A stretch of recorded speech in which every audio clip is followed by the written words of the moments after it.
আসসালামু আলাইকুম। শেখ হাসিনা নতুন করে রয়টার্সকে দেওয়া সাক্ষাৎকারে তার ফিরে আসা এবং আত্মসমর্পণের বিষয়ে যে বক্তব্য দিয়েছেন, যে ঘোষণাটি দিলেন, সেই এক ঘোষণাতেই এখন দেখা যাচ্ছে যে চূড়ান্তভাবেই নড়েচড়ে বসেছে রাষ্ট্র, সরকার, আওয়ামী বিরোধী রাজনৈতিক দলগুলো, একই সঙ্গে কথিত বিপ্লবের নায়কেরা। তার আত্মসমর্পণের আগেই যেন অনেকের ব্যাঘ্র গর্জন থামিয়ে দিয়েছেন। সরাসরি কেউ কোনো কথা বলছেন না, কথা বলছেন ঘুরিয়ে পেঁচিয়ে। অনেকের মধ্যে ভয়, আতঙ্ক, চাপা উত্তেজনা চারিদিকে একটা। কারণ কি? তাদের কথা একটু তুলে ধরবো আপনাদের সামনে, কে কি বলছেন, কেন এত ভয়। তবে তার আগে সরকারের তথ্য অধিদপ্তর থেকে শেখ হাসিনার বক্তব্যকে ঘিরে একটি বিজ্ঞপ্তি দেওয়া হয়েছে গণমাধ্যমে। নিশ্চয়ই আপনারা সেটি দেখেছেন। 2024 সালের 5 ডিসেম্বর আন্তর্জাতিক মানবতা বিরোধী অপরাধের ট্রাইব্যুনাল সাবেক প্রধানমন্ত্রী শেখ হাসিনার বক্তব্য প্রচারে একটা নিষেধাজ্ঞা দিয়েছিল। সেটিকে মনে করিয়ে দিয়ে তথ্য অধিদপ্তর সবার উদ্দেশ্যে বলছে যে সেই নিষেধাজ্ঞা থাকা অবস্থায় দেশের আইন শৃঙ্খলা রক্ষার স্বার্থে এবং আদালতের নির্দেশনার প্রতি সম্মান জানিয়ে পলাতক শেখ হাসিনার কোনো ভাষণ, বিবৃতি, বক্তব্য সরাসরি কিংবা ধারণকৃত অবস্থায় কোনো গণমাধ্যমে প্রচার বা প্রকাশ করতে বিশেষভাবে অনুরোধ করা হচ্ছে। এই যে গণমাধ্যম বলতে কি বোঝানো হয়েছে? টেলিভিশন, রেডিও, পত্রিকা, নিউজ পোর্টাল, সামাজিক যোগাযোগ মাধ্যম। এর আগে এনডিটিভিতে যখন শেখ হাসিনা এই ঘোষণাটি দিয়েছিলেন, সেখানে আত্মসমর্পণের কথা বলেননি, যদিও বলেছিলেন যে ডিসেম্বরের মধ্যে দেশে ফিরে আসবেন। তারপর পরই আমরা দেখলাম যে প্রধানমন্ত্রী তথ্য বিষয়ক উপদেষ্টা ডাক্তার জাহিদুর রহমান তিনি একই কথা বলছিলেন। তার বক্তব্য প্রচারের নিষেধাজ্ঞার কথা মনে করিয়ে দিচ্ছিলেন। এর মধ্য দিয়ে আমরা স্পষ্টত ধরে নিতে পারি সরকার শেখ হাসিনার ভয়ে সম্ভবত ভীত। একই সঙ্গে শেখ হাসিনা দেশে ফিরে আসুক, সেটি সরকার চায় না। কেন সরকার ভীত হতে যাবে? কেন সরকার চাইবে যে তিনি যেন দেশে ফিরে না আসেন? যথেষ্ট কারণ আছে, এর আগেও আপনাদের সঙ্গে শেয়ার করেছি। কিন্তু এই যে তথ্য অধিদপ্তরের বিজ্ঞপ্তি কিংবা আদালতের নির্দেশনা, এতে লাভ হয় কতটা? ঠিক আজকের যিনি প্রধানমন্ত্রী, তিনি যখন লন্ডনে নির্বাসিত ছিলেন, তৎকালীন আওয়ামী সরকারও তার বক্তব্য নিষিদ্ধ করেছিল গণমাধ্যমে। আওয়ামী সরকারের ইশারাতেই আদালতের মাধ্যমে নিষেধাজ্ঞা এসেছিল তার বক্তব্য প্রচারের উপরে। তাতে কোনো লাভ হয়েছে সরকারের কি এগুলো কোনো মনে নেই? সেই ব্যক্তিই তো এখন আজকে আমাদের প্রধানমন্ত্রী।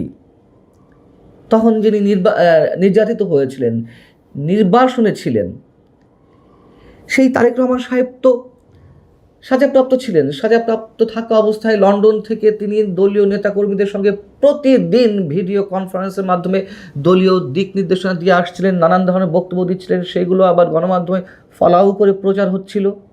কি হয়েছে নিষেধাজ্ঞায়?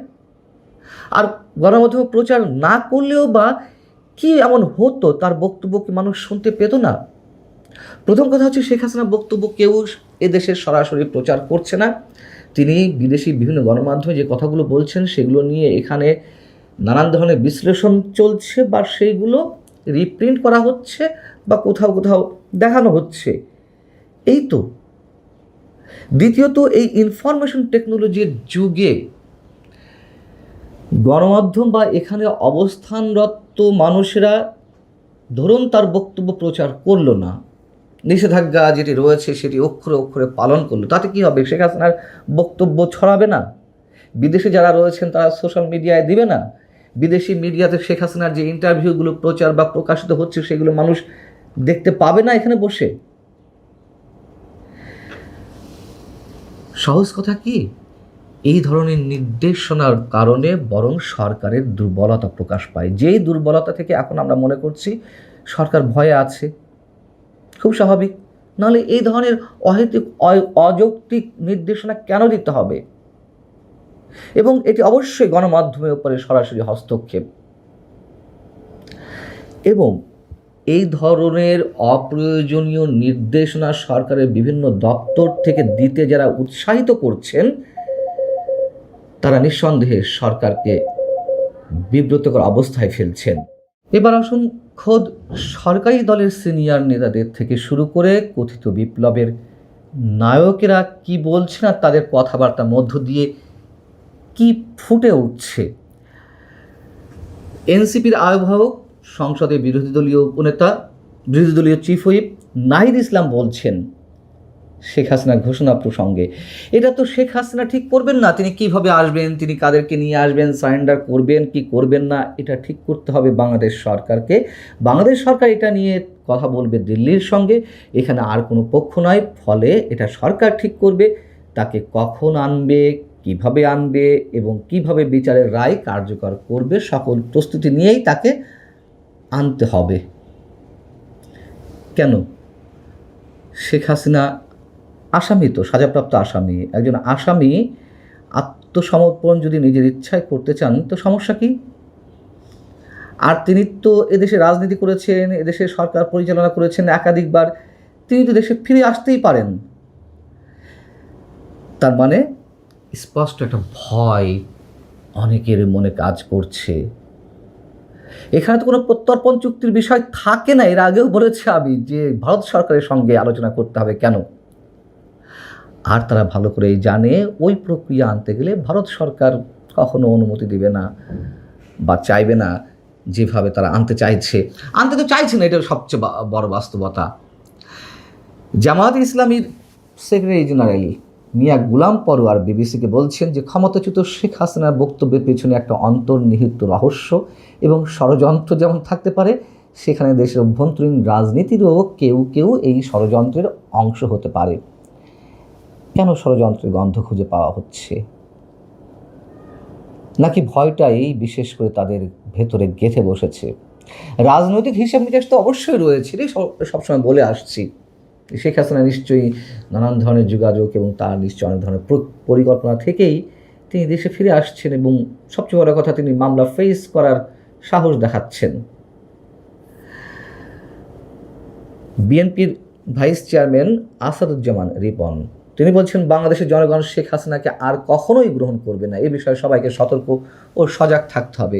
শেখ হাসিনা তো বাংলাদেশের জনগণ গ্রহণ করবে এই ঘোষণা দিয়ে আসছেন না, তিনি আসছেন আদালতে আত্মসমর্পণ করতে। আদালত তাকে গ্রহণ করবে কিনা সেটা বলুন। তিনি মামলা ফেস করতে চান। তারা কেন বলছেন না যে শেখ হাসিনাকে ফিরিয়ে আনতে সরকার সব ধরনের উদ্যোগ নেবে, তার কোনো ধরনের পাসপোর্ট নেই, ট্রাভেল পাস ব্যবস্থা করবে সরকার? এই কথাটুকু বলার সাহস হচ্ছে না কারোর। রুহুল কবির রিজভী, প্রধানমন্ত্রীর উপদেষ্টা, বিএনপির সিনিয়র যুগ্ম মহাসচিব, তিনি বলছেন বিবিসিকে যে শেখ হাসিনা ও ক্ষমতাচ্যুত আওয়ামী লীগের নেতারা দেশে ফিরবেন কি ফিরবেন না, তারা কি করবেন সেটা তাদের বিষয়, তাদের দলীয় সিদ্ধান্তের বিষয়।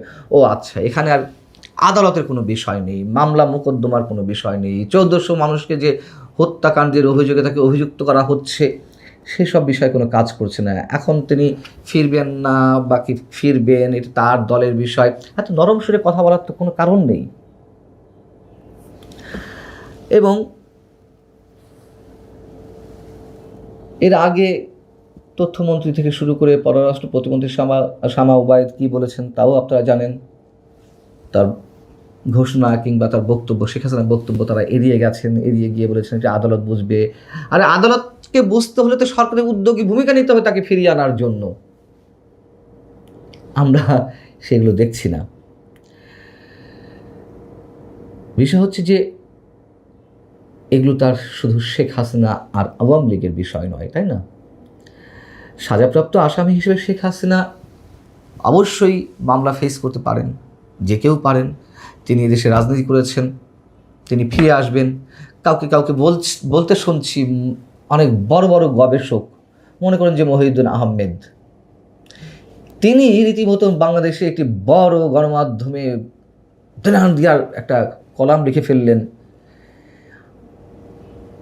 আসার জন্য এত অস্থির কেন যদি পালালেনি?